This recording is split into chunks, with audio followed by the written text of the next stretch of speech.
porque se alguns produtos e empresas pagam menos, outros vão pagar mais. A fiscalização antes ela corria atrás do caminhão sem nota, agora ela corre atrás da nota sem caminhão.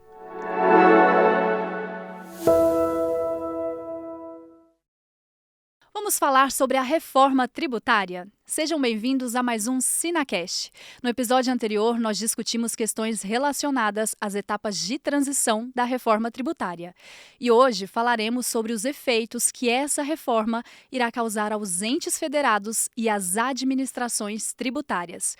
E para falar sobre esse assunto, nós temos aqui com a gente hoje o auditor fiscal do Estado de São Paulo e membro do Comitê Técnico da FEBRAFIT, Rodrigo Frota. E também com a gente o auditor fiscal do Estado de São Paulo e diretor administrativo financeiro da FENAFISCO, Glauco Honório. E também com a gente o auditor fiscal do Estado de São Paulo e diretor de assuntos técnicos do Sinafresp, Tatsu Sasaki. Sejam todos bem-vindos. Obrigado, Camila. Obrigado, Camila. Muito obrigado, Camila. Bom, antes de começar essa discussão, vamos contextualizar para quem nos assiste que a reforma tributária foi aprovada no ano passado e atualmente o governo federal está em processo de elaboração do projeto que será enviado ao Congresso Nacional, o projeto de regulamentação da reforma. Esse projeto ele deve ser encaminhado até abril e provavelmente, se tudo ocorrer bem, votado até o segundo semestre deste ano. E a gente começa discutindo essas questões para vocês, como que tem sido essa questão da aprovação da reforma tributária, esses benefícios, e lembrando que tem aí essa etapa de transição, etapa que será longa também. Por que é necessário essa etapa de transição, por que ela precisa ser tão longa? Glauco. Bom, Camila, inicialmente a questão do período de transição aí dessa etapa mais longa, né? A gente tem que chamar atenção que há uma etapa para os contribuintes e uma etapa para os governos, né? A etapa para os contribuintes, que vai até 2032, ela tende a não fazer uma mudança brusca, mas também não muito exagerada, né? Ela tem uma medida aí que nós achamos bastante razoável, que é um período de adaptação de documentação, adaptação de sistemas. O que nos incomoda talvez um pouco é essa transição muito mais longa, aí, de cerca de 50 anos, para os entes governamentais, porque eles estão garantindo receitas, né? É importante isso, que tenha uma estabilidade nas receitas, mas a gente tem uma questão aí de trabalho, como que vai ser a tentativa desses entes governamentais de buscar investimentos nos seus estados, nas suas regiões, e com um período de que a receita fica garantida por um tempo bem grande. Certo. E em relação a essa etapa de transição, você mencionou que são duas etapas e que uma será mais longa que a outra. Para os contribuintes, então, essa etapa é diferente. Ela vai ser bem mais rápida. Sim, para os contribuintes, até 2032 está encerrada a transição e aí se aplica a partir de 33, né, Rodrigo? A partir de 33 até 32 a transição, a partir de 33 o IBS e o CBS estarão totalmente implantados. Você falando de IBS, Frota, o que é essa redistribuição do IBS? Como que irá funcionar? Bom, como o Glauco já colocou muito bem, são duas transições que têm regras e prazos diferentes. Do ponto de vista da relação fisco-contribuinte, é uma transição que vai até 2032. Significa que durante alguns anos o contribuinte vai precisar pagar o ICMS, o ISS e os tributos novos, a IBS, o CBS e o imposto seletivo, e eles vão existir concomitantemente durante um prazo, as alíquotas do ICM e do ISS sendo reduzidas e a da IBS e CBS sendo aumentada gradualmente durante esse período de transição.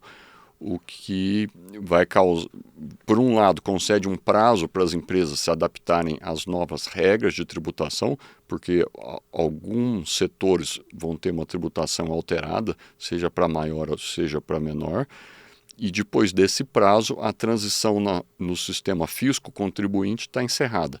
Então, existe um prazo para que as empresas se adaptem às novas regras. Depois desse prazo, a transição é apenas dentro do sistema do governo, ou seja, é uma transição na distribuição do produto da arrecadação, mas não afeta quanto imposto a empresa vai pagar e os impostos ditos antigos, o ICM e o ISS, serão extintos. Perfeito. Considerando que nós temos aí um sistema tributário brasileiro muito complexo, mesmo com essa reforma também teremos aí, apesar de trazer uma simplificação, teremos ainda coisas muito complexas relacionadas à arrecadação tributária. Para vocês, quais são os grandes desafios dessas etapas de transição?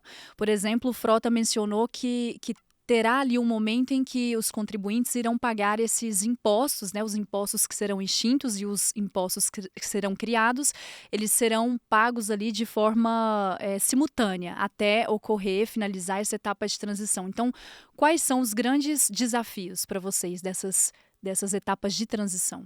Um dos grandes desafios, né, existem grandes desafios em relação à própria reforma que foi aprovada no Congresso. Acredito em relação à própria característica do imposto, né, dos tributos que foram a serem implementados. Uma delas é a característica do IVA dual, né? Então, ali consiste de um IBS, né, um Imposto sobre Bens e Serviços, junto com o CBS, que tem mesmo os fatos geradores são muito próximos, né? Isso por si só já vai trazer muitos desafios para a sua própria implementação, porque há questões federativas envolvidas nesse processo. Eu acho que esse não é o principal, não é um dos principais, mas não é o único, né? Acho que os colegas podem complementar. São muitos desafios, né? Acho que, assim, só complementando, acho que o primeiro grande desafio é legislar isso, né? Que é a etapa que está sendo atual, né? Talvez por estar mais perto, porque houve uma mudança drástica. E essa mudança de conceitos de onde está o imposto passa da origem para o destino, e isso é uma mudança bem relevante e tem um princípio todo que foi levantado, que não se deve aumentar a arrecadação em hipótese alguma, mas também não deve diminuir a receita global dos entes federados. E o ajuste disso, eu acho que vai ser um ajuste muito fino.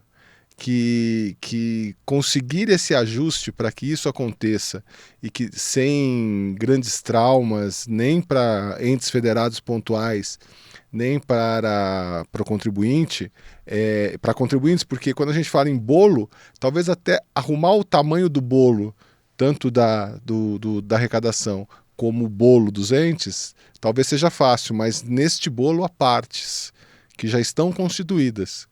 E essas partes a gente lembra, você pega o estado de São Paulo, tem um volume de segurança pública que ele paga, então, e assim o município, aquele município pequenininho também tem a sua guarda ou a sua educação. E acertar essa parte desses bolos eu acho que vai ser um grande desafio aí, que é matemático, mas vem através da legislação.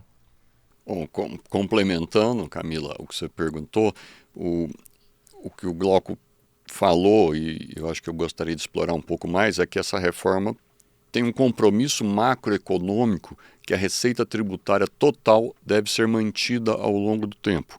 Mas ela também tem um compromisso microeconômico que o incentivo para as empresas deve ser alterado, porque a reforma foi aprovada para isto. A reforma foi aprovada para mudar o incentivo das empresas para que no futuro a localização das fábricas ou das plantas de logística não sejam definidas no Brasil em função do benefício fiscal X ou Y, mas em função da eficiência econômica em que determinada planta industrial ou determinado armazém de logística deve ser instalado nos pontos em que ele minimiza os custos de operação, e isso vai ocasionar, é o que se espera, uma redução na pegada de carbono, porque hoje caminhões transitam de um estado ao outro para levar mercadorias e trazer de volta na busca de uma economia tributária, e isso é fato, e a gente espera que no futuro isso não aconteça, e as empresas terão aí um prazo de 5 anos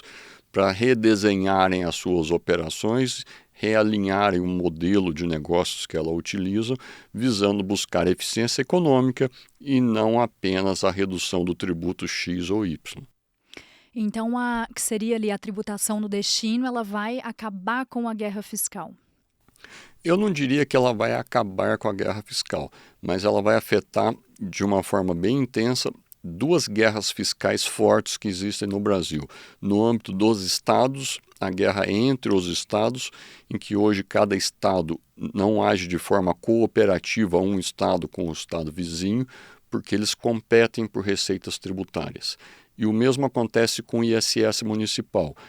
Municípios competem atraindo empresas ou atraindo apenas a sede da empresa de um município A para o município B, para que ele passe a pagar ISS no segundo município e não no primeiro, mantendo as estruturas mais ou menos onde estão. Então, o sistema atual, implantado em 1967, incentiva uma atuação não colaborativa entre estados e entre municípios.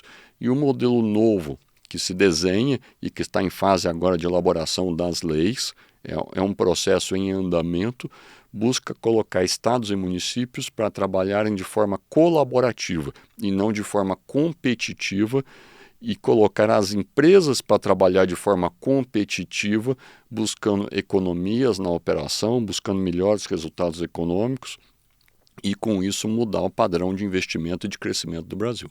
Perfeito.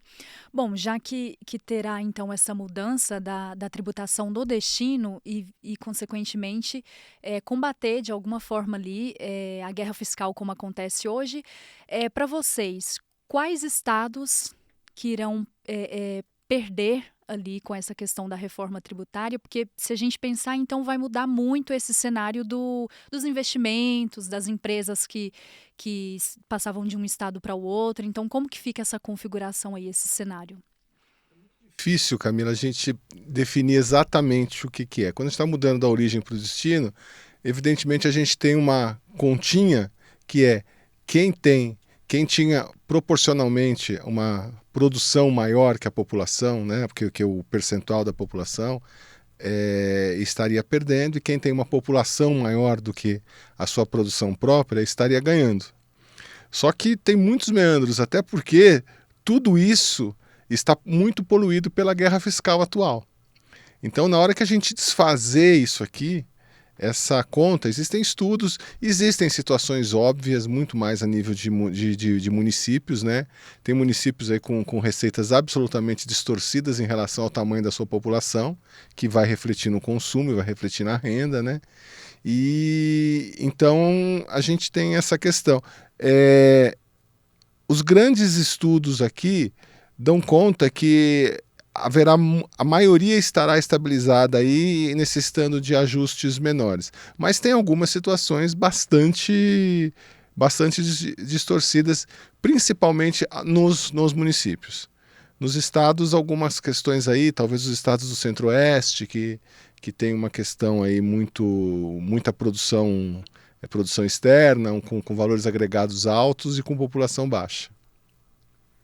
Bom, basicamente eu concordo com tudo que o Glauco falou. O que acontece é que nós estamos mudando muitas variáveis simultaneamente. Nós não estamos mudando uma coisa de cada vez.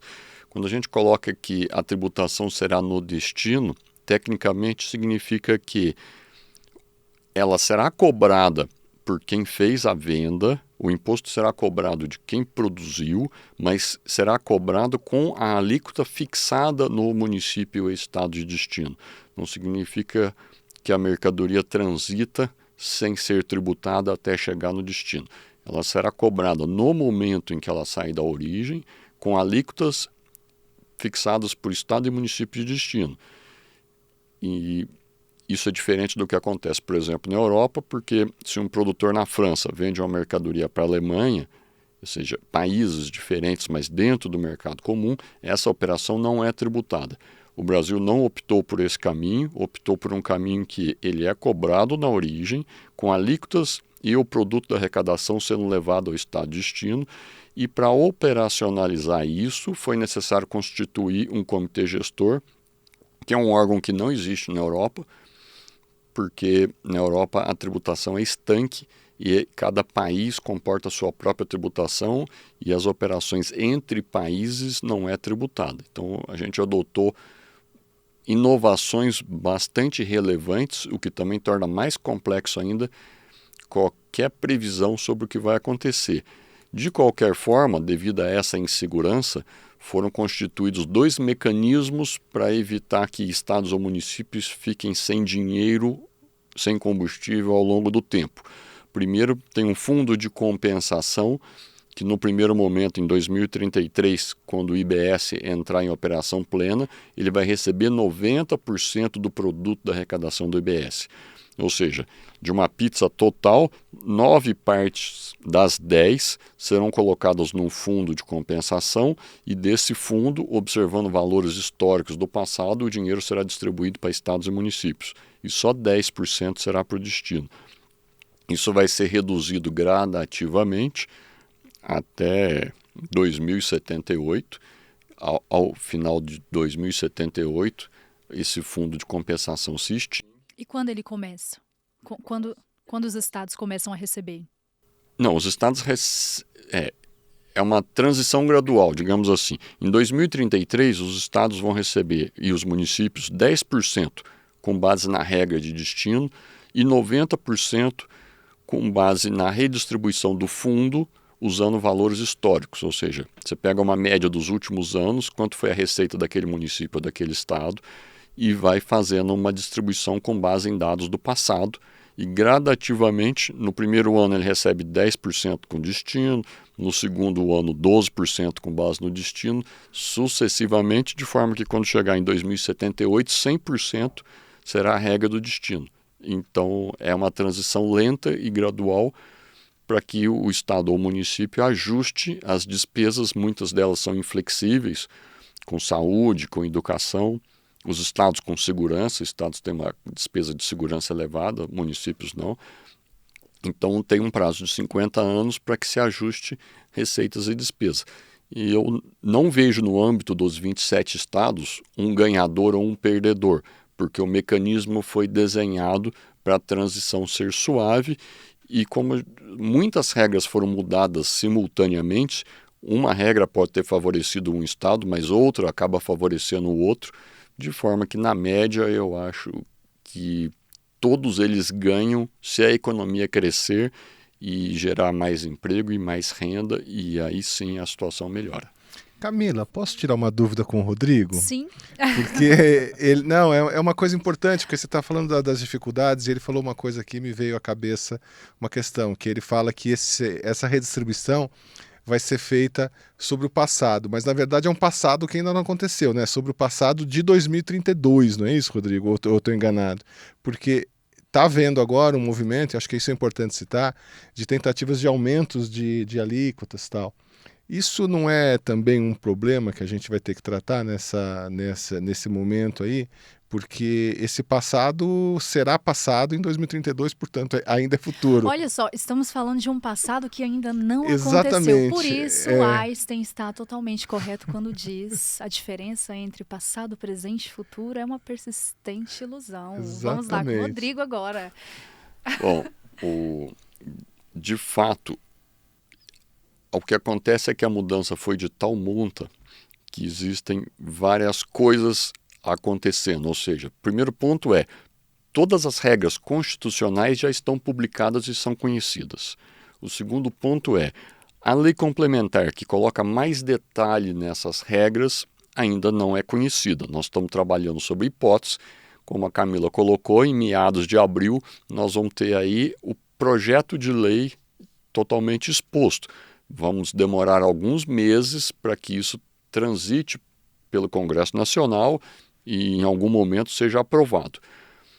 Então nós estamos trabalhando com hipóteses e a gente ainda não sabe exatamente o que vai acontecer. Agora, como nós ainda estamos dentro do período ICM e ISS, os estados e municípios continuam competindo entre si. Sim, então estados e municípios continuam manipulando suas bases tributárias com vistas a obter receita presente ou receita futura com base no que eles conseguem movimentar hoje. Então, Se no passado, aí, um ano atrás ou dois, o governo federal assumiu um compromisso de compensar estados por redução na arrecadação de ICM, porque houve uma mudança no ICM de combustíveis, alguns estados resolveram fazer um comportamento oportunístico, como reduzir as receitas o máximo possível, pagando, por exemplo, crédito acumulado, que já estava lá acumulado há muito tempo, porque o governo federal foi lá e cobriu toda a diferença, tanto faz a origem da diferença. E o que o Glauco colocou é, possivelmente estados e municípios também vão agir oportunisticamente tentando influenciar esse cálculo? Acredito que sim, porque nós ainda não chegamos no momento, que é 2033, em que estados e municípios vão se comportar cooperativamente. Hoje eles continuam competindo uns com os outros. Provavelmente esse comportamento vai acontecer. Só um comentário, mas por outro lado, aumentar a alíquota também envolve uma questão política de curtíssimo prazo, quero dizer assim. Não é tão simples aumentar a alíquota hoje ou nem que seja o ano que vem, né? Então tem essa dificuldade política também de se aumentar a alíquota média, a alíquota padrão, né? Então há um incentivo pode haver um incentivo para se aumentar, por outro lado, existem barreiras políticas para se fazer esse aumento, né? É apenas um complemento aqui, né? Do ponto de vista prático, existem situações em que estados e municípios conseguem movimentar a receita líquida tributária sem mexer na alíquota.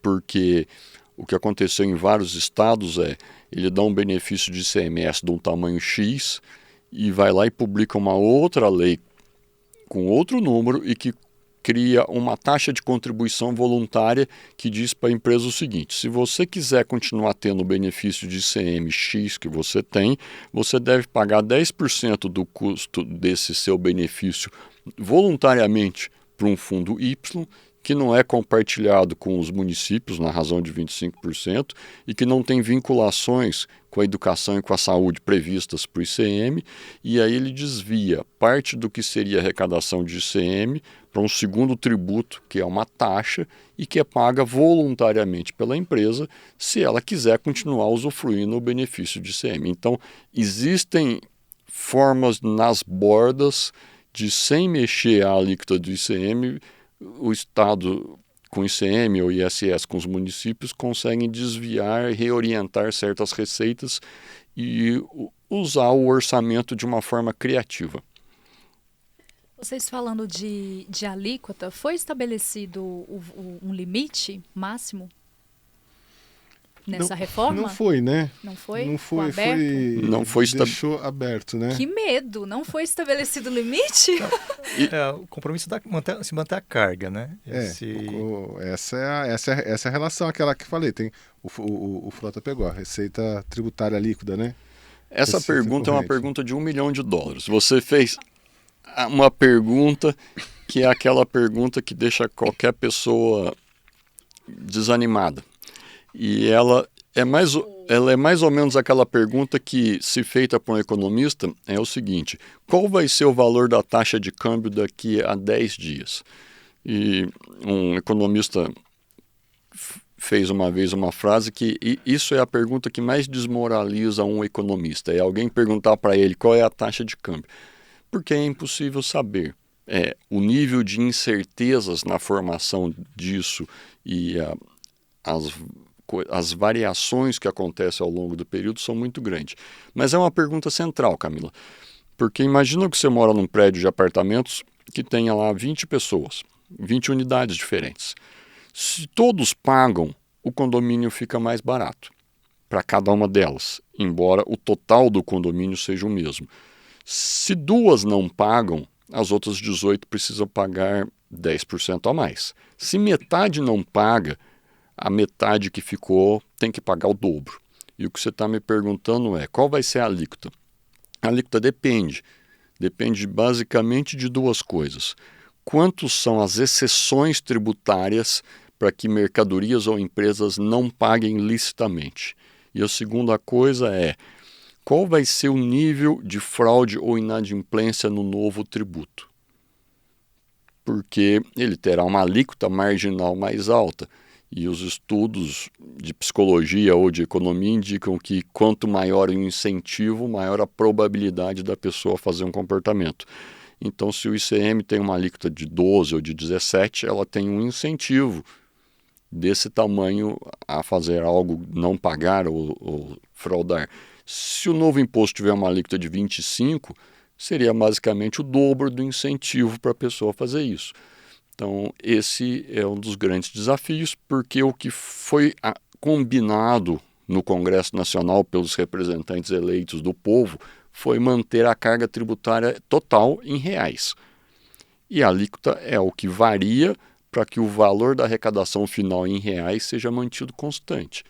Então, dependendo de quantas mercadorias ou quantas empresas tiveram tratamento favorecido e do nível na inadimplência ou da fraude, essa alíquota será maior. E ela vai subindo à medida que os problemas forem aumentando.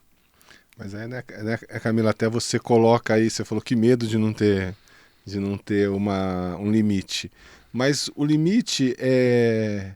Até o Tatsu falou, você tem um limite político e você tem um limite da capacidade econômica.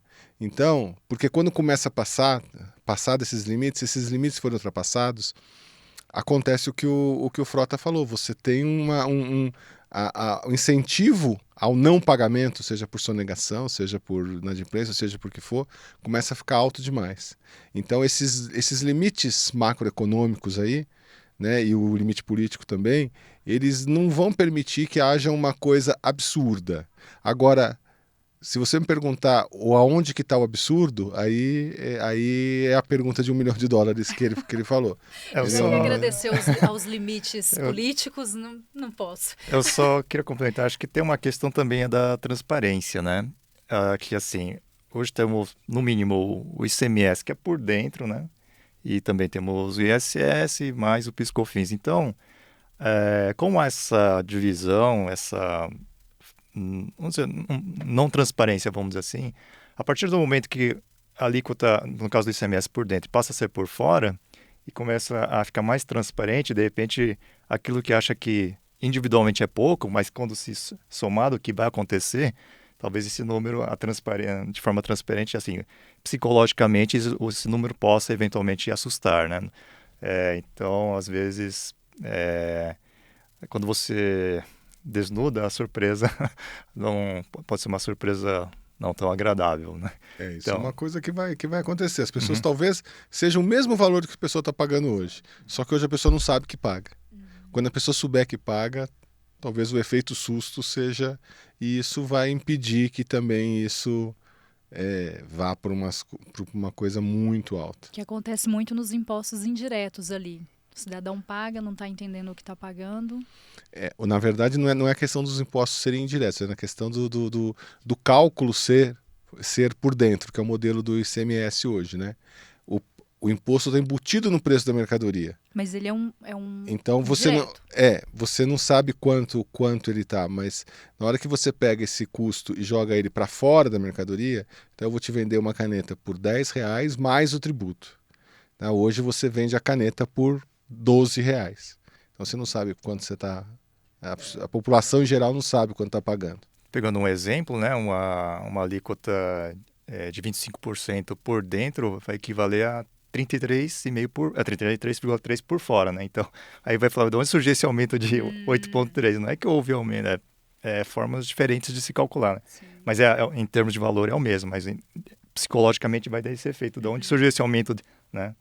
Então, isso. Então, eventualmente, essa mudança, né, da alíquota por dentro para fora e também quando se juntar os demais tributos numa uma sistemática, então esse número pode acabar se assustando psicologicamente, talvez com efeito político também, né? E é só uma curiosidade. Acho que o Frota disse aqui sobre essa questão da preocupação de não ter ali uma perda arrecadatória.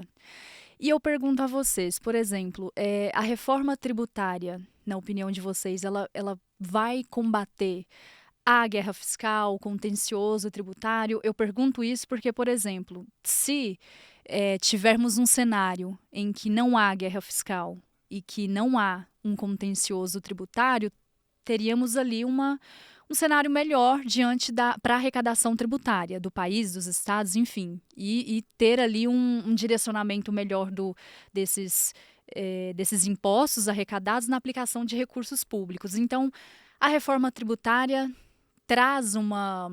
ela vai ser eficaz no combate a essas questões? Ou teremos possíveis brechas? Como que é isso? Bom, eu não vou citar estado nenhum, mas vamos fazer a seguinte situação. Nós estamos numa fase atualmente de decidir o desenho da lei. Nós temos as linhas principais, os limites traçados na Constituição, mas ele só contornou os limites. Ele não traz os detalhes do texto. Os detalhes serão fixados quando o Congresso Nacional aprovar a lei complementar do imposto.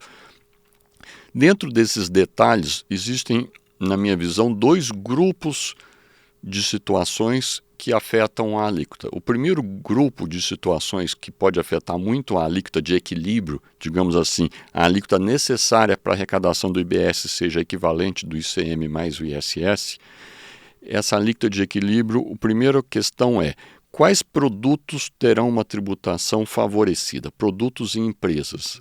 Porque se alguns produtos e empresas pagam menos, outros vão pagar mais. Explico. Você pode chegar de manhã cedo e passar na torrada do pão margarina ou manteiga. São produtos substitutos. A pessoa, quando vai escolher, ela olha o preço, olha o gosto pessoal dela, mas ela escolhe. Ou se a pessoa tem um carro que é bicombustível, ela pode parar o carro no posto, abastecer com álcool ou com gasolina. É uma escolha. Um combustível renovável ou um combustível que é não renovável. Mas ela olha o preço. E esses preços dependem da carga tributária em cada um desses produtos. Se tivesse aprovado um IVA com uma alíquota única para todos os produtos, a gente teria um IVA neutro. À medida que as exceções crescem, o IVA IBS se distancia de ser neutro e passa a induzir comportamentos nos consumidores e nas empresas. Isso é uma parte. A segunda parte é, no ICMS atual, a empresa que compra a mercadoria, ela se credita do ICMS que está escrito na nota fiscal. Seja esse imposto cobrado ou não, tenha sido esse imposto pago ou não. Hoje é completamente lícito que uma empresa estabelecida em um determinado estado X se credite do imposto que está escrito na nota, destacado, por exemplo, a uma alíquota de 12%, mesmo que o remetente só tenha pago 1% de imposto. Isso é completamente ilícito, tendo em vista a Lei Complementar 160, que permite que imposto nunca cobrado dê crédito para quem compra. E também acontece que, se a empresa declara os 12 e não recolhe 1 centavo de imposto, o destinatário também pode se creditar do imposto como se fosse pago. Então, isso é um problema no ICMS e ele pode migrar para ser um problema no IBS, no novo IBS, conforme a lei complementar defina que imposto não pago efetivamente possa ser usado como crédito ou não. Se a porta ficar aberta, como alguns acreditam que vai ficar, nós vamos ter um incentivo, e as pessoas respondem a incentivos, para que empresas desenhem modelos de negócio buscando um comportamento de inadimplência planejada, ou seja, a pessoa constitui uma pessoa jurídica, essa pessoa jurídica faz operações com mercadorias e serviços, escreve a nota fiscal, escreve lá na nota fiscal R$ 1 milhão o valor da venda, 250 mil de crédito de IBS e passa para frente. E a pessoa que compra se credita dos 250 mil, tendo o vendedor pago ou não. Isso é um grande incentivo à venda de notas fiscais de produtos e mercadorias que nunca foram transacionadas. O ideal é que seja acreditado somente quando for pago. O ideal é que somente o IBS pago, efetivamente pago, por quem vendeu a mercadoria ou esse serviço, dê crédito para quem comprou, porque isso gera um incentivo adequado a um bom mercado, a um mercado em que pessoas procurem comprar mercadorias e serviços de outros fornecedores que são honestos e adimplentes e não que crie um incentivo para que ela procure alguém que vende notas sem mercadoria. Então, pessoas respondem a incentivos, o Congresso vai desenhar o incentivo, conforme o incentivo desenhado, as pessoas vão agir de acordo. Você mencionou que isso está em aberto, no caso vai ser definido por lei complementar. Sim, a Regulamentação. Constituição deixou a situação em que a lei complementar pode, em determinadas hipóteses, exigir que o imposto tenha sido pago para permitir o crédito, ou a lei complementar pode passar em branco e não fazer essa exigência.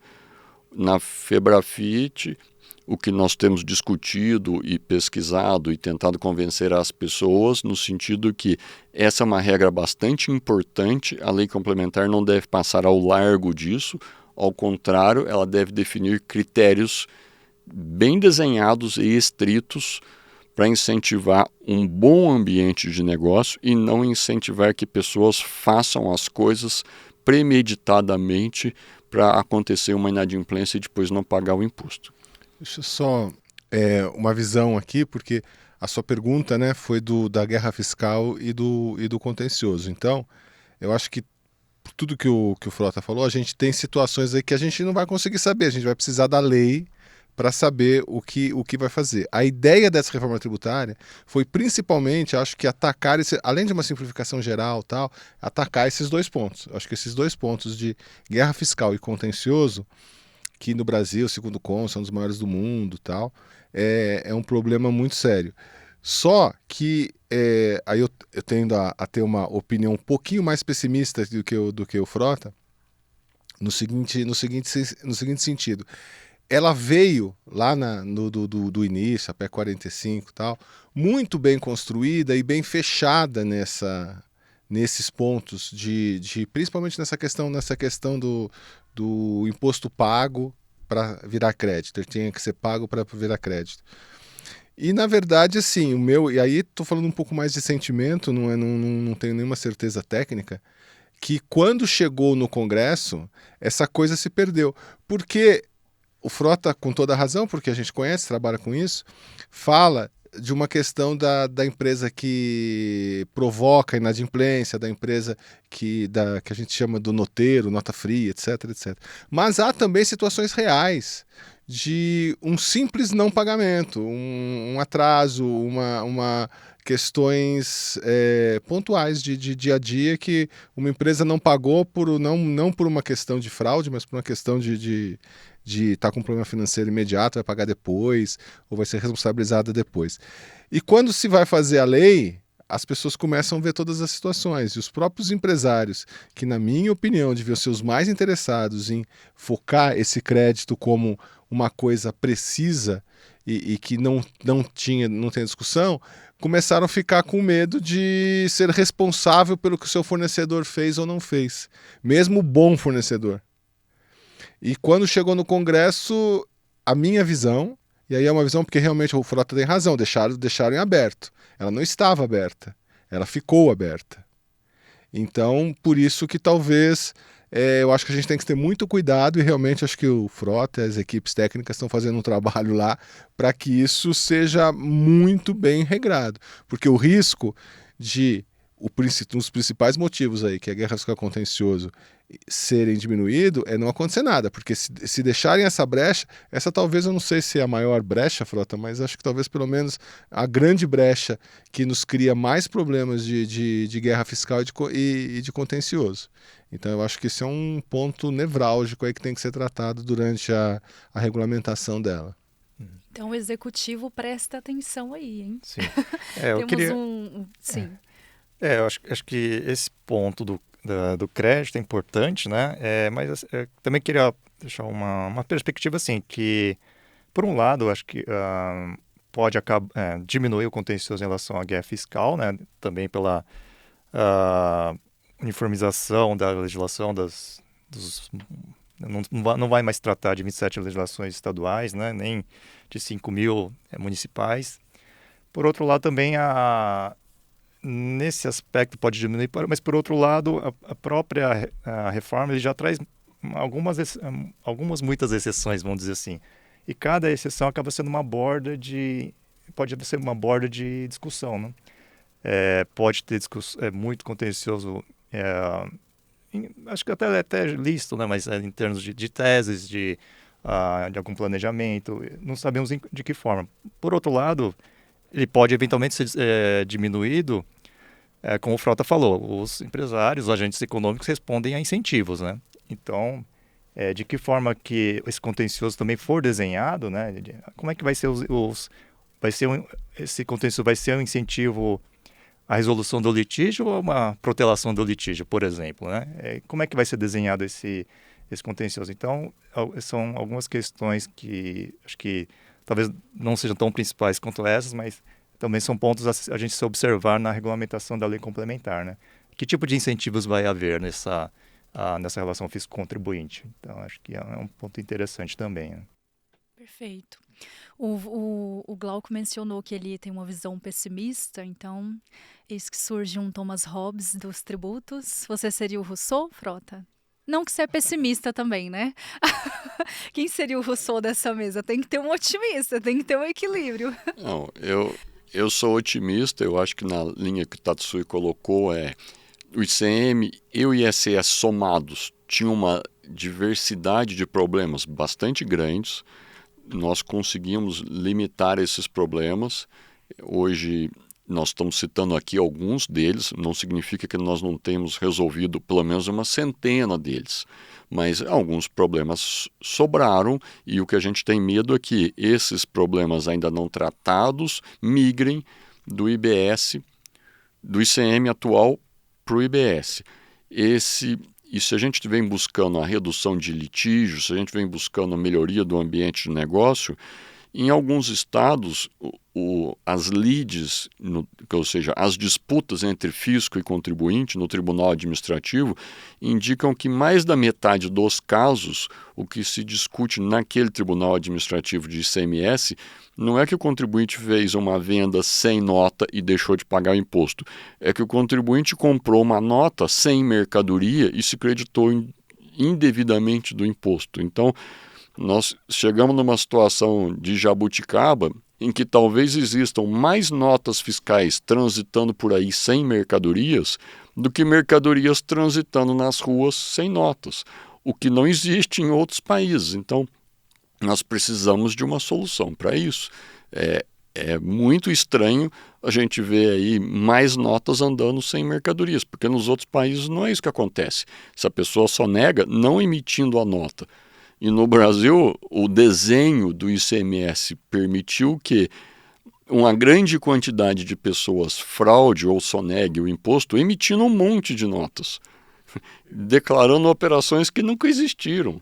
Quem foi? Eu acho que a gente ouviu num evento, acho que você estava também, que a fiscalização antes ela corria atrás do caminhão sem nota, agora ela corre atrás da nota sem caminhão. E a reforma, enfim, vocês falaram que talvez não, o período mais complexo então seja a regulamentação, que aí vai definir muitas coisas. Na verdade, o primeiro período, na verdade é que talvez seja o que está mais próximo da gente, né? Porque mesmo após a regulamentação, aí vai ter a questão do trabalho interno, né? A gente tem que falar das nossas administrações tributárias. Nós temos hoje a administração tributária federal, que teoricamente vai cuidar do CBS, mas com legislação comum. Então aí tem 27 administrações tributárias estaduais que vão ter que agir, como o Frota colocou lá no começo, de forma cooperativo, só que a gente não está acostumado a isso. A gente está acostumado a cada um fazer a sua parte, a cada um fiscalizar o seu e cada um ser responsável pelo seu. E agora a gente vai ter que fiscalizar para o outro, porque a gente vai estar com uma fiscalização múltipla de locais, né? Porque o imposto é no destino, a gente não imagina que as fiscalizações se desloquem.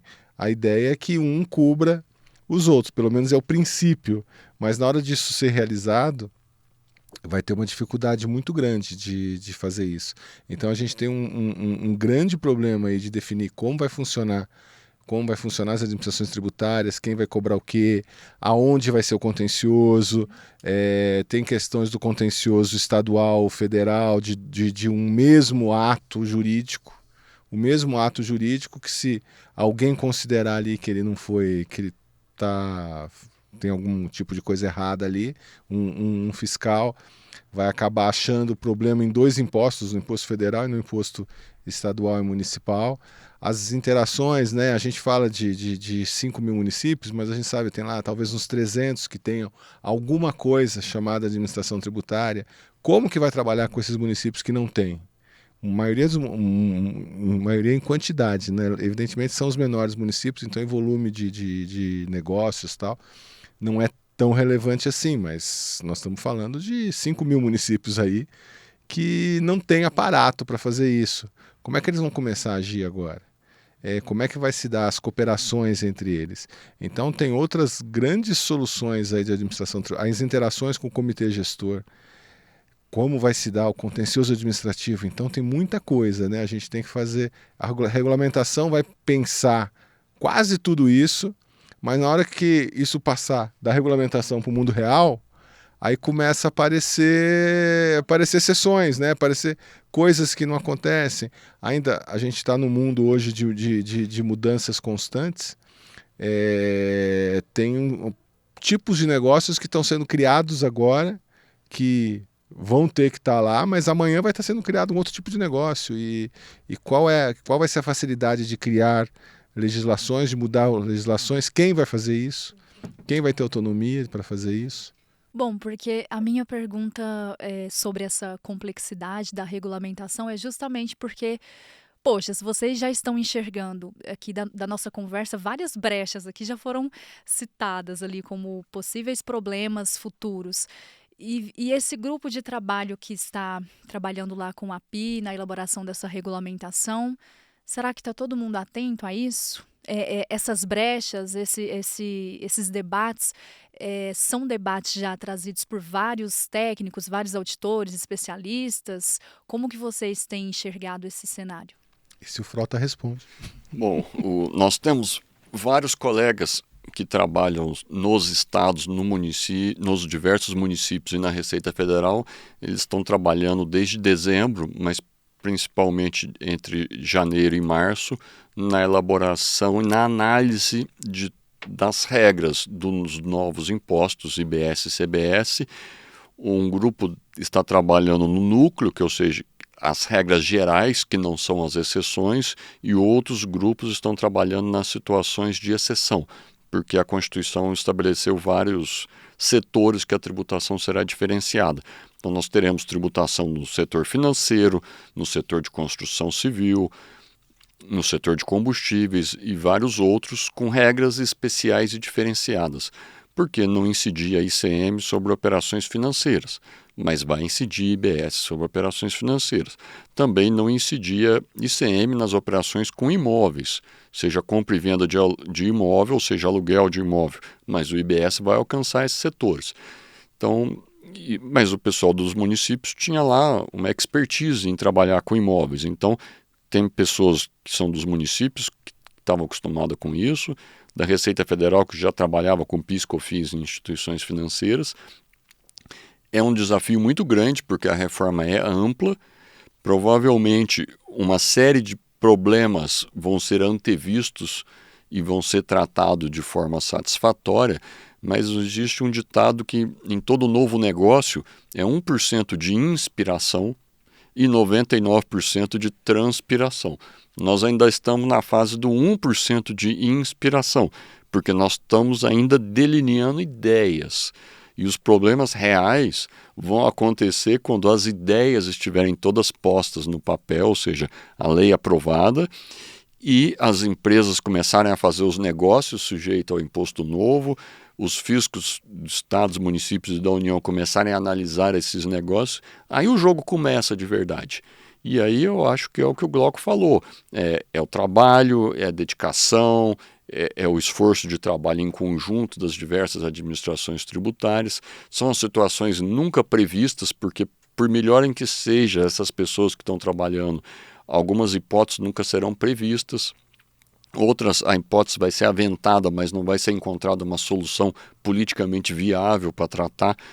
E as interações são as mais complexas. O mundo real É um mundo que nós vivemos, as coisas acontecem, os problemas surgem a todo momento e eu acredito que 99% do trabalho começa quando o trabalho começa, porque uma ideia é uma ideia, ela pode ser boa. Da teoria para a prática. Isso, agora... Mas só uma coisa, a verdade seja dita, né? Foram montados grupos de trabalho e assim, aí eu vou ser um pouco otimista, só para contrapor outra vez, que eles têm uma heterogeneidade interna ali, então estão vários setores representados, setores do contribuinte, setores do fisco, então tem gente diferente dentro desses grupos de trabalho, e isso eu acho muito importante para ter uma visão ampla, né? Então são pessoas com visões amplas e diferentes, e nessa hora de construir é muito importante a gente ter essas visões diferentes. E eu acho que nesse ponto o primeiro caminho o caminho para construir algo, para levar ao Congresso algo mais bem elaborado. Eu acho que o caminho está certo. A gente não sabe depois, como falou, vai ter muitas coisas ali, depois passando no Congresso e tal, mas eu acho que está num caminho bastante bom aí dessa construção desses grupos. De fato, né, vai ser esse grupo técnico vai apresentar uma proposta que precisa passar por uma questão muito importante, que é o Congresso, né? A gente não sabe o que vai acontecer, se eventualmente vai passar na íntegra, né? Ou vai ter alterações, né? O que é legítimo, né? Então, do processo democrático, legislativo. Então, tem esse desafio também de ainda que seja levada a melhor proposta técnica, né? A essa questão, né, da aprovação política, né? E será uma surpresa também. E talvez o momento mais delicado, que aí entra a parte ali dos interesses. É um momento muito delicado, porque principalmente aí tem uma coisinha que a gente percebeu bem, né? Eu acho que eu nunca tive tão atento a isso na passagem da PEC, porque você tem as duas casas. Uma casa com uma vertente de ter ali vários interesses, a Câmara tem grupos de empresários, grupos de pessoas, grupos de servidores, todos os grupos ali econômicos ali. E no Senado, uma visão mais de Estado, ou preocupado com a federação, que é realmente o papel político das duas casas. Não estou aqui, não é nenhuma crítica, isso aqui é o desenho que foi feito para se construir uma república democrática, tá? Um Estado democrático de direito. E na hora que passa isso aí, com interesses diversos, e tem que passar nas duas casas, né? Quando você falou lá no começo, a tentativa é de que seja feito esse ano ainda, né? A gente sabe que tem uma eleição municipal no meio disso, então há um complicador disso, e esse complicador de passar pelas duas casas do jeito que construiu-se um acordo em cima de uma proposta técnica bastante boa, com as ingerências políticas, ingerência é o nome, com as percepções políticas aí que vão acontecer. Bom, eu acho que a democracia é muito importante e que, por um lado, tem o trabalho de técnicos mexendo no texto antes de ser apresentado para o Congresso, o que deve prevalecer ao fim e ao cabo é a opinião dos representantes eleitos pelo povo, porque eles estão lá representando 5.500 municípios, 27 estados e um país inteiro. São eleitas pessoas com diferentes opiniões, diferentes experiências políticas, mas o que eles têm todos em comum é eles foram eleitos. Então, é a hora de muita gente arrepender do voto. Mas é o contrato social que nós vivemos. Voltando ao Rousseau, o que existe são regras democráticas de convivência. Não deve prevalecer uma opinião tecnicista e não deve prevalecer uma situação completamente populista de que nós não vamos cobrar imposto e vamos imprimir o dinheiro tudo na Casa da Moeda, que é a outra alternativa populista. Diversos países vizinhos nossos seguiram por esse caminho e a gente sabe o que aconteceu com eles. Cobre imposto inflacionário. Isso, e aí a Casa da Moeda fica imprimindo papel à vontade e não precisa pagar imposto. Mas a gente sabe o que acontece ao fim e ao cabo de alguns anos quando segue desse jeito. Então, a democracia é muito importante, as pessoas eleitas representam os eleitores delas, para o bem ou para o mal, e essa é a opinião média do Brasil. O Congresso é o espelho do país. Então, o texto que for aprovado lá é o melhor texto possível de ser aprovado. Perfeito. Antes de questionar sobre a questão do comitê gestor, eu fiquei com uma dúvida sobre o Fundo de Desenvolvimento Regional, que seria ali apenas para os estados que ofereciam os benefícios fiscais. Seria isso, o Fundo de Desenvolvimento Regional. Não, acho que são 2 fundos, né? São 2 fundos, Isso, mas tá? esse seria para os estados que ofereceram os benefícios fiscais a empresas que tem toda ali a questão de fomentar a guerra fiscal. É isso, o fundo de... Não que o Fundo de Desenvolvimento esteja contribuindo para a guerra fiscal, mas assim, o fundo seria para apenas esses estados que em algum momento ofereceram. A questão da guerra fiscal do ICM tem um fundamento técnico e tem uma justificativa política. O fundamento técnico é que o Brasil, em 1967, escreveu na Constituição daquela época, depois repetida na de 69 e na de 88, que o imposto pago ou não pago em um determinado estado pode ser deduzido do imposto devido ao outro estado. Isso é o fundamento técnico da guerra fiscal. Pago ou não para o estado A, você pode deduzir isso do que você deve para o estado B. É uma coisa que não tem similar ao redor do mundo. Esse é o fundamento técnico.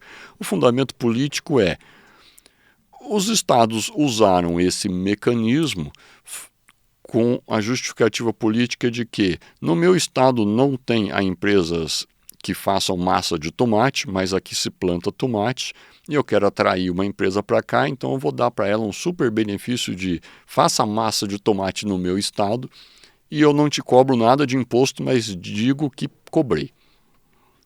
Então, ou no meu estado não tem fábricas de automóveis, como muitos países não têm fábricas de automóveis, não é situação que acontece não só com estados no Brasil, mas com a maioria dos países do mundo, e eu quero trazer para cá uma fábrica de automóvel. Quem vier fabricar automóvel aqui, eu deixo fabricar os automóveis, deixo você escrever no papel que te cobrei tanto de imposto, mas não vou cobrar nada. Então isso era a justificativa política do desenvolvimento regional. Mude do estado A para o estado B e eu te dou um bônus de não pagar o imposto que está escrito no papel. Com a reforma tributária aprovada, existiu um pacote que substitui um outro pacote inteiro. Daqui para frente o imposto é o imposto do destino.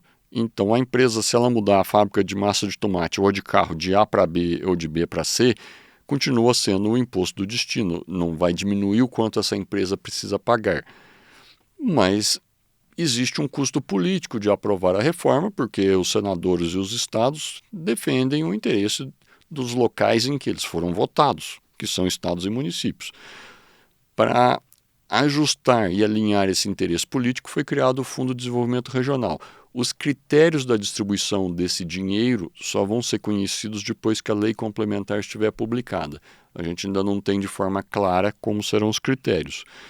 Mas no pacto social desenhado vamos substituir uma guerra entre estados e entre municípios por empresas por uma distribuição de fundos em que os fundos serão transferidos para estados e eles vão incentivar a atividade A, B ou C, de acordo com a decisão política local, e em vez de dar benefício fiscal para as empresas, porque isso não será mais viável. Então o fundo não foi carimbado para um estado ou para alguns estados, mas o critério a gente só vai saber depois da lei complementar aprovada. Pode ser que os 27 recebam quantidades diferentes do dinheiro desse fundo. E aí estimulem com esse fundo, via gasto orçamentário, venha fazer a fábrica de massa de tomate aqui e eu te transfiro no orçamento uma quantidade X de reais por ano para você estabelecer a fábrica aqui e apoiar a agricultura dos tomates que aqui está. Mas, Camila, só uma coisa, ó. Tem o Fundo de Desenvolvimento Regional e tem o Fundo para Compensação de Benefícios Fiscais ou Financeiros Fiscais. Então, o que você começou a falar tem muito a ver com esse segundo fundo, que é uma coisa para tentar acabar com esses fundos. Esses fundos até já estão definidos alguns valores e tal, Então esse fundo de compensação começa com 8 bilhões de reais em 2025. Que esse seria para as empresas. Exatamente. Para as empresas que não receberão mais os incentivos Na verdade, fiscais. não é para as empresas que não receberão, né? Esse fundo é direto para o CNPJ das empresas. E aí para as empresas. Então tem um período. Então não só. É assim, poxa, vamos criar um fundo para essas empresas que se beneficiaram da guerra fiscal. Então, em alguma medida você tem razão, mas eu sempre penso um pouco do outro lado, né? A guerra fiscal deveria ter sido combatida lá no início dela. Ela não foi. Ela criou uma situação, ainda que de formas assim não muito ortodoxas, ela criou uma situação legal. A empresa foi lá e se instalou ali baseada numa lei, baseado num incentivo oficial. Então, quebrar isso aí também, assim, amanhã isso aí não existe mais, eu não sei até que ponto.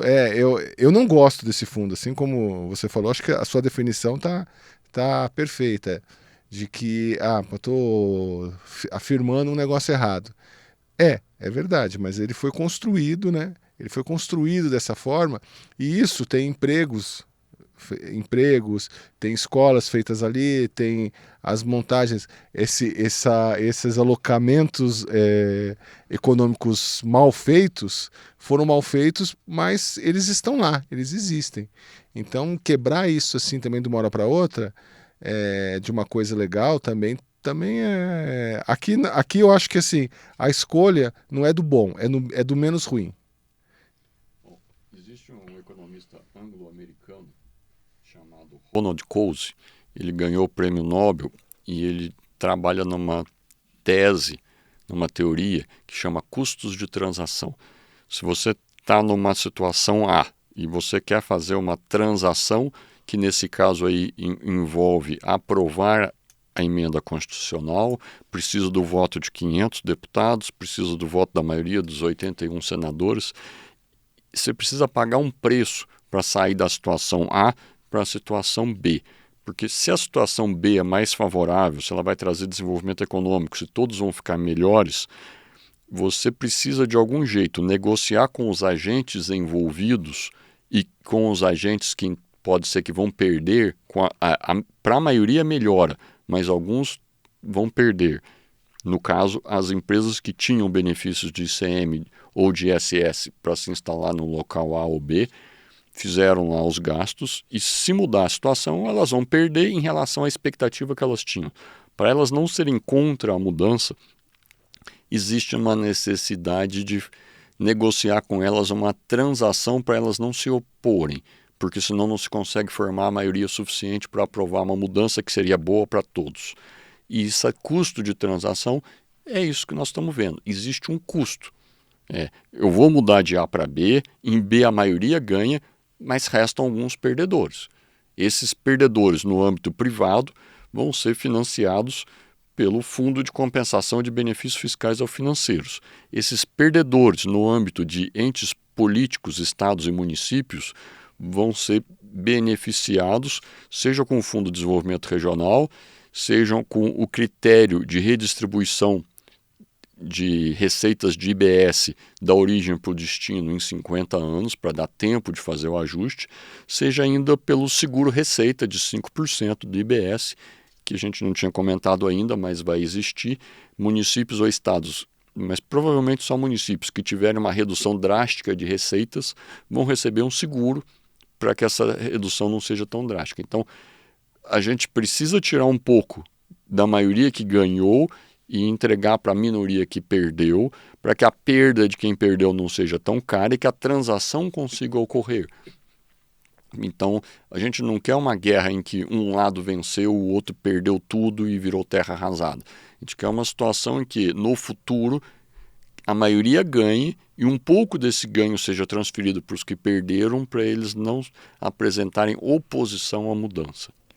Acho que complementando também, esse fundo de compensação às empresas ele é por tempo limitado, né? Então, salvo engano, acho que no total é algo em torno de 160 bilhões, né? Distribuído até 2032. E ele sai também do Tesouro Nacional, que é o Tesouro Nacional que está bancando esse fundo. Assim como o Fundo de Desenvolvimento Regional, né? Só que ele não é temporário, ele está ao longo de para sempre, né? Aumentando até um certo ponto, chegando a um patamar de 60 bilhões.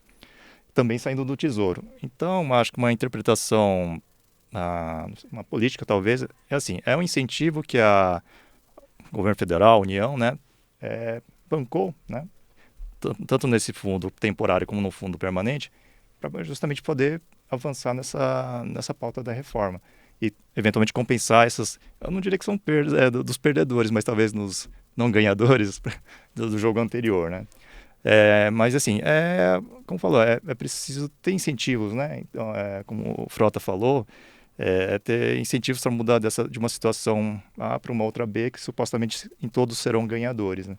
Então, uma ótica, numa análise, assim, o governo federal lá, né, o seu projeto está bancando, está saindo do bolso do Tesouro, né, que na verdade tem o Tesouro Nacional no caso, está bancando esses dois fundos, né, tanto do compensação às empresas como do desenvolvimento regional.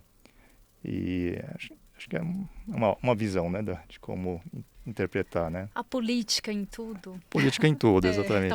Talvez a reforma seja muito mais política do que eu vejo que ele é uma obra de engenharia política federativa, né? Assim, é algo... Eu não imaginava dessa forma. Uma analogia, por exemplo, que eu faço, assim...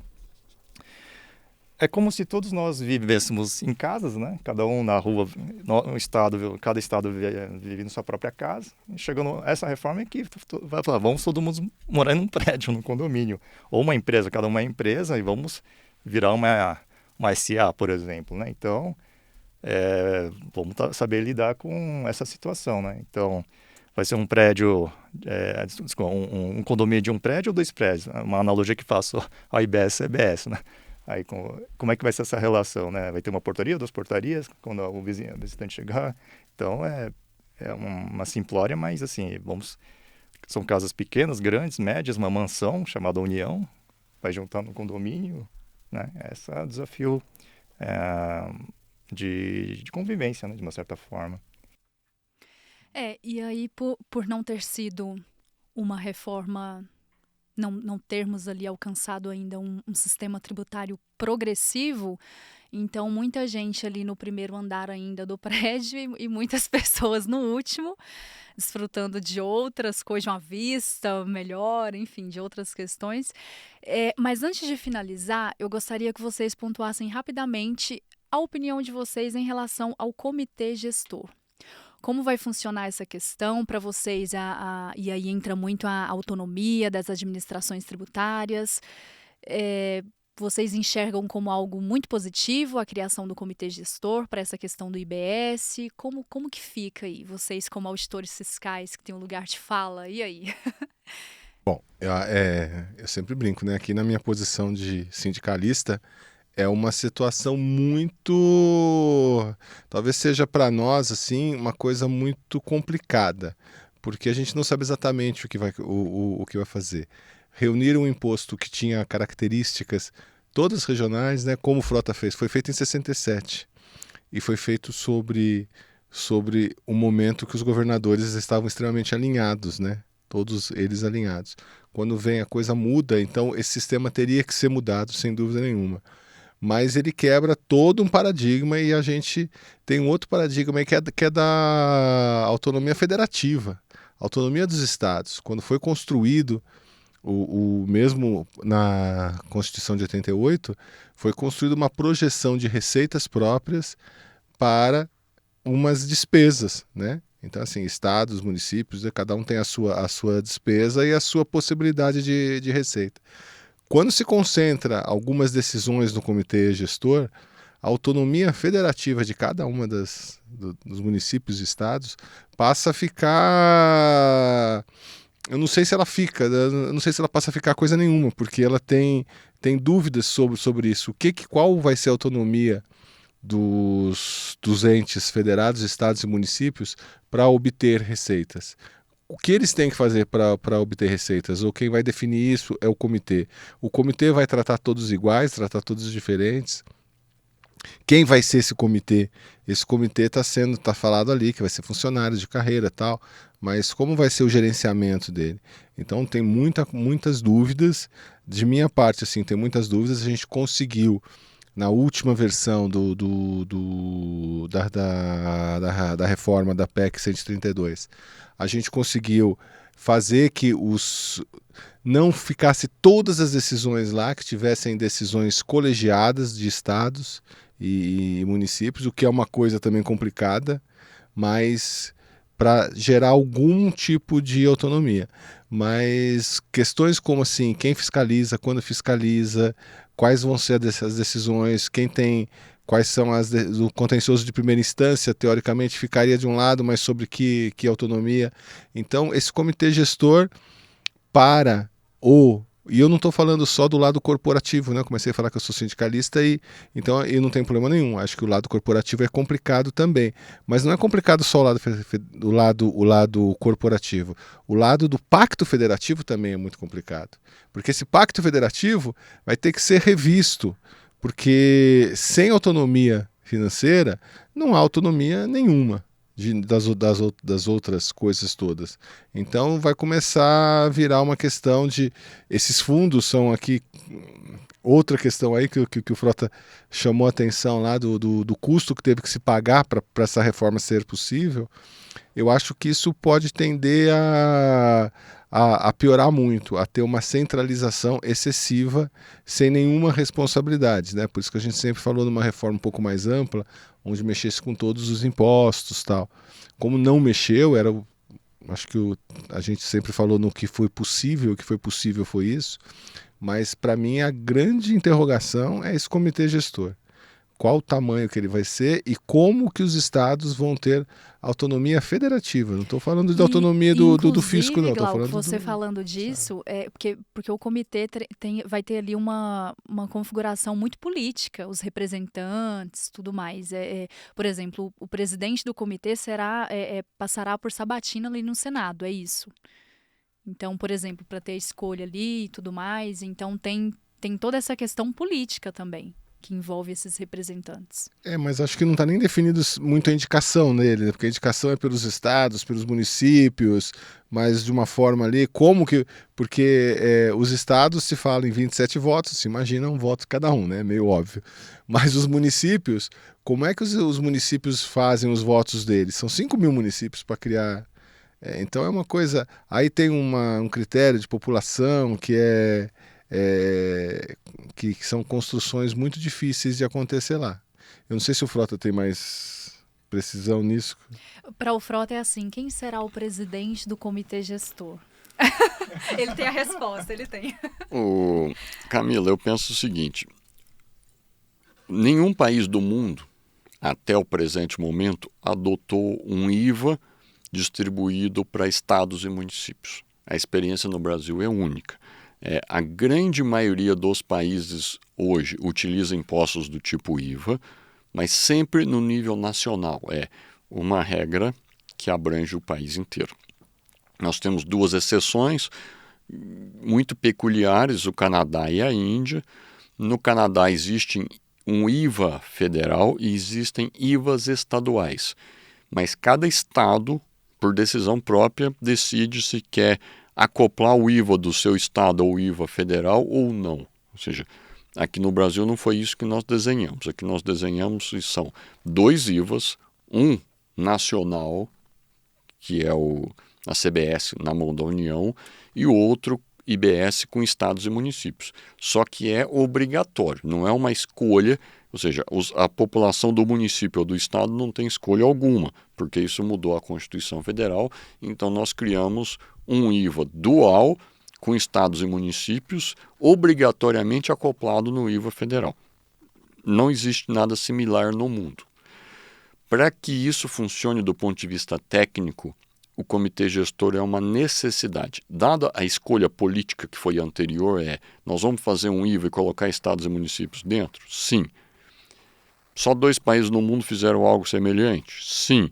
Num desses 2 países, cada estado decide se entra ou não por livre, espontânea vontade e sai no dia que quiser? Sim. Então, não foi isso que a gente decidiu aqui. A gente decidiu que nós vamos ter 2 IVAs, um é federal, outro é 27 estados, 5.500 municípios. Ninguém entra, ninguém sai. Essa decisão política precede os arranjos administrativos. Ela põe um limite dentro das opções viáveis. Tomada essa decisão, é inexorável a existência do comitê gestor, porque precisa um mínimo de coordenação para que um IVA com 27 estados e 5.000 municípios funcione. A gente não quer que uma empresa seja fiscalizada por 5.527 fiscais diferentes para decidir o quanto ela quer pagar ela deve pagar de imposto a cada período. A gente não quer que isso vire um caos. Então, o comitê gestor é uma necessidade técnica dada a escolha política anterior. E o que ele vai permitir do lado do contribuinte? Que o contribuinte que tenha estabelecimentos em mais de um estado, em mais de um município e que realize vendas pelo Brasil todo, consiga compensar os débitos e os créditos de todos os estabelecimentos, de todas as vendas, numa única conta, somando tudo que ele tem a pagar e a receber e recolha uma guia única. Com o ISS e o ICM isso nunca acontecia. Se aquela empresa faz operações sujeitas a ISS e ICM, ele tem que pagar o ISS de cada município, o ICM de cada um. Se ele ficar credor de um e devedor de outro, ele tem que pagar os que ele deve e ficar na fila para receber os créditos. O comitê vai resolver isso. Do ponto de vista privado, fisco-contribuinte, o contribuinte se relaciona só com o comitê nas operações regulares dele. Eventualmente, se ele for fiscalizado, o que não é o mais comum, isso seria o menos comum ele ser fiscalizado, ele pode ser fiscalizado por um fisco estadual ou mais, ou por um fisco estadual e um municipal ou mais, mas de forma coordenada pelo comitê. Sem o comitê isso não seria possível. Primeiro, coordenar débitos e créditos. Segundo, orientar e coordenar essa fiscalização para que isso tudo dê certo. E o terceiro é uniformizar a jurisprudência. A gente ainda não sabe como o comitê vai funcionar, porque a lei do comitê também ainda não foi enviada para o Congresso.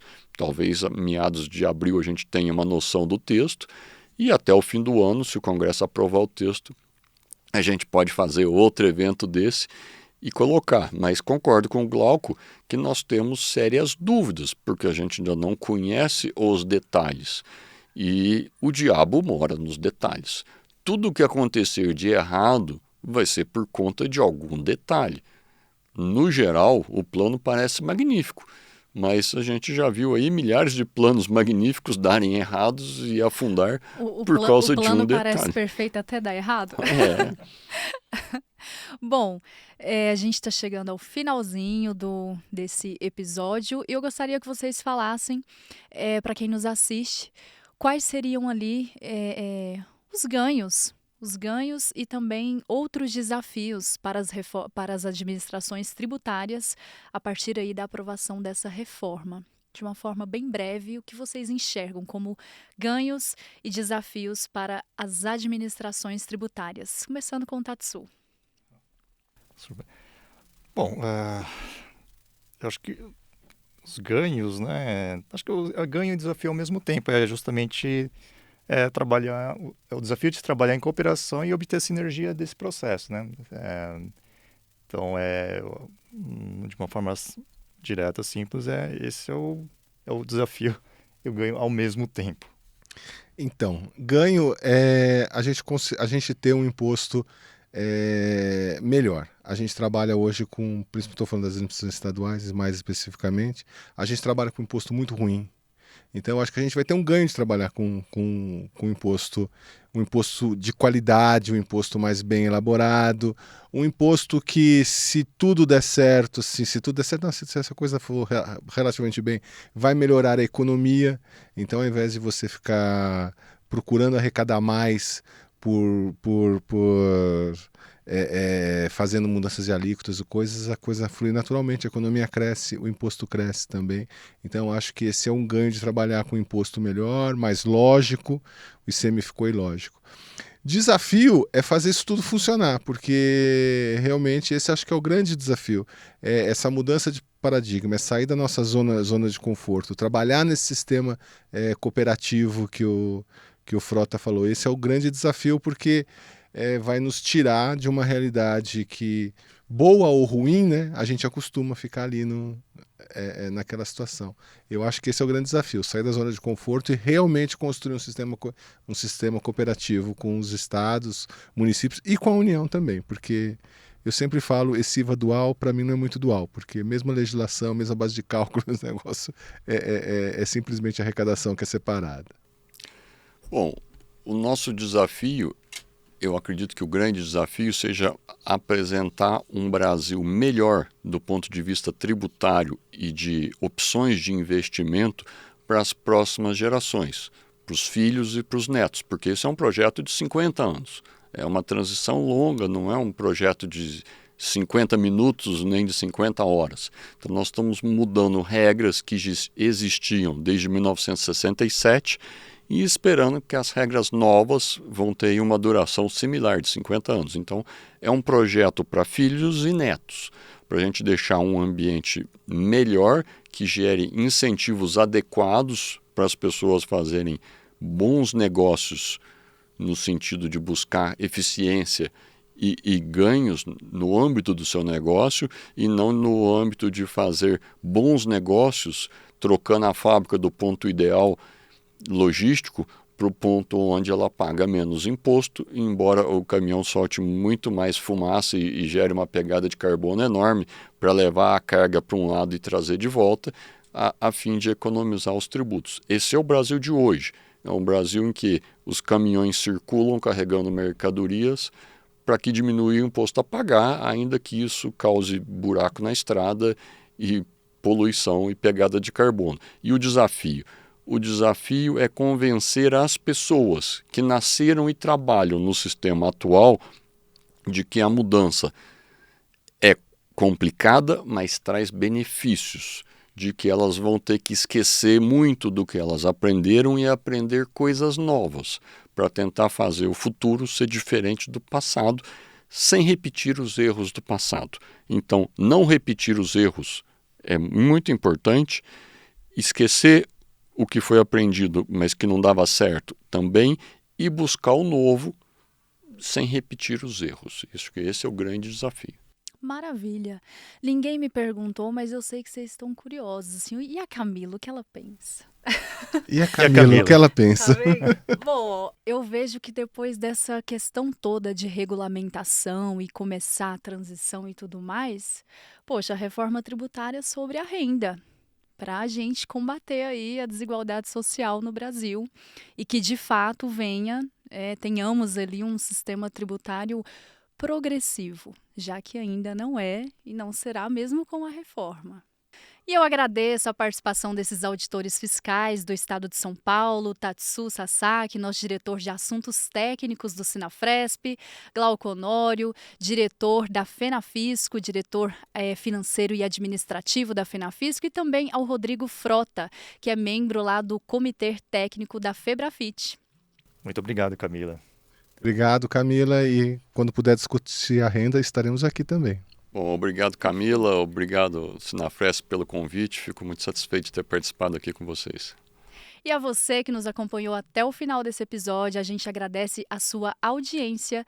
Compartilhe esse vídeo e quer ficar por dentro de todas as questões relacionadas à reforma tributária e à arrecadação do país? Acompanhe o nosso canal, nos mande sugestões e até breve.